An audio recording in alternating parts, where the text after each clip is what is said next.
Je donne la parole à Madame Geneviève Garrigos du groupe Paris en commun. Dur de passer après toi, Chloé. Selon une étude de l'IFOP, Monsieur le maire, mes chers collègues, selon une étude de l'IFOP auprès de jeunes de 15 à 24 ans en février 2023, 77% d'entre eux s'estiment bien informés sur le VIH, ses modes de transmission, de traitement et de prévention, soit une hausse significative par rapport à 2022 et un retour à un niveau pré-Covid. C'est bien entendu une excellente nouvelle, mais patatras. Quand les questions se font plus précises, de bien étranges croyances émergent. 18% d'entre eux, chiffre en hausse, estiment que la prise d'un comprimé de paracétamol est efficace pour empêcher la transmission du VIH. Vous avez bien entendu, le paracétamol empêcherait la transmission.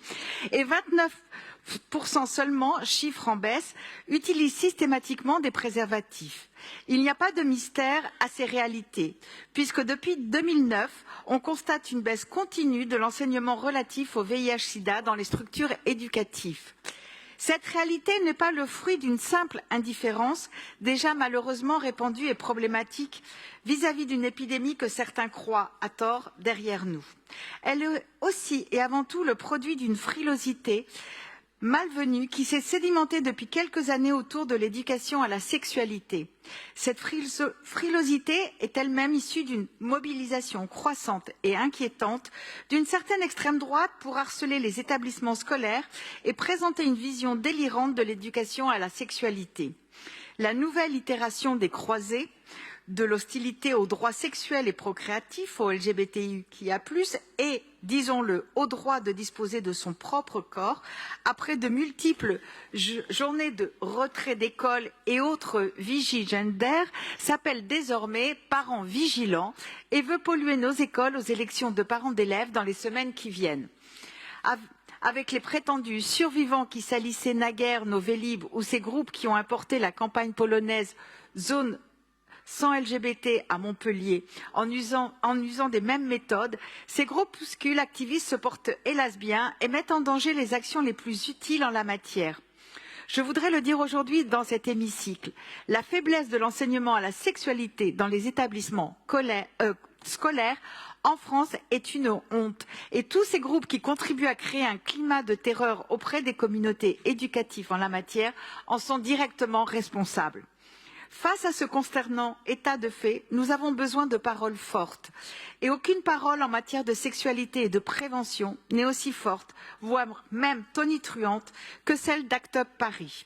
ACT UP a fait émerger dans une France qui ne souhaitait pas l'entendre la parole des personnes vivant dans le VIH, l'expérience des communautés oubliées et méprisées des campagnes de prévention d'alors est pourtant particulièrement concernée. C'est cette expertise qu'utilise ACT UP dans ses actions, et particulièrement dans ses actions de prévention VIH-Sida, IST, sur le site reactup.fr par des campagnes de communication et au plus près des personnes et des événements par des stands. Et comme la prévention la plus utile est aussi celle qui lutte contre la sérophobie et pour l'accès aux droits et aux soins des personnes vivant avec le VIH, ACT UP anime également une essentielle permanence d'accès aux droits, comme tu l'as rappelé, chère Chloé. On ne présente plus ACT UP et sa parole forte, bien sûr, mais permettez-moi de plaider aujourd'hui plus que jamais pour la force de cette parole, pour une prévention sans faux semblants et sans jugement, ancrée dans la parole des premiers concernés et leur expérience. Car oui, moi aussi, comme l'association, je voudrais dire aux plus jeunes et aux moins jeunes, il ne faut pas les oublier, j'ai envie que tu vives. Malgré les corbeaux, malgré toutes ces hordes de falsificateurs qui s'érigent en protecteurs de la jeunesse quand ils la mettent précisément en danger, malgré la petite musique des néo-réactionnaires qui prolifèrent dans les salons et les plateaux télé. Soyons tous et toutes vigilants à ce reflux malsain et soutenons avec une certitude qui ne fléchit pas les acteurs qui, comme ACT UP, font vivre la santé sexuelle et la prévention. Je vous remercie. Merci beaucoup, Madame Garrigos.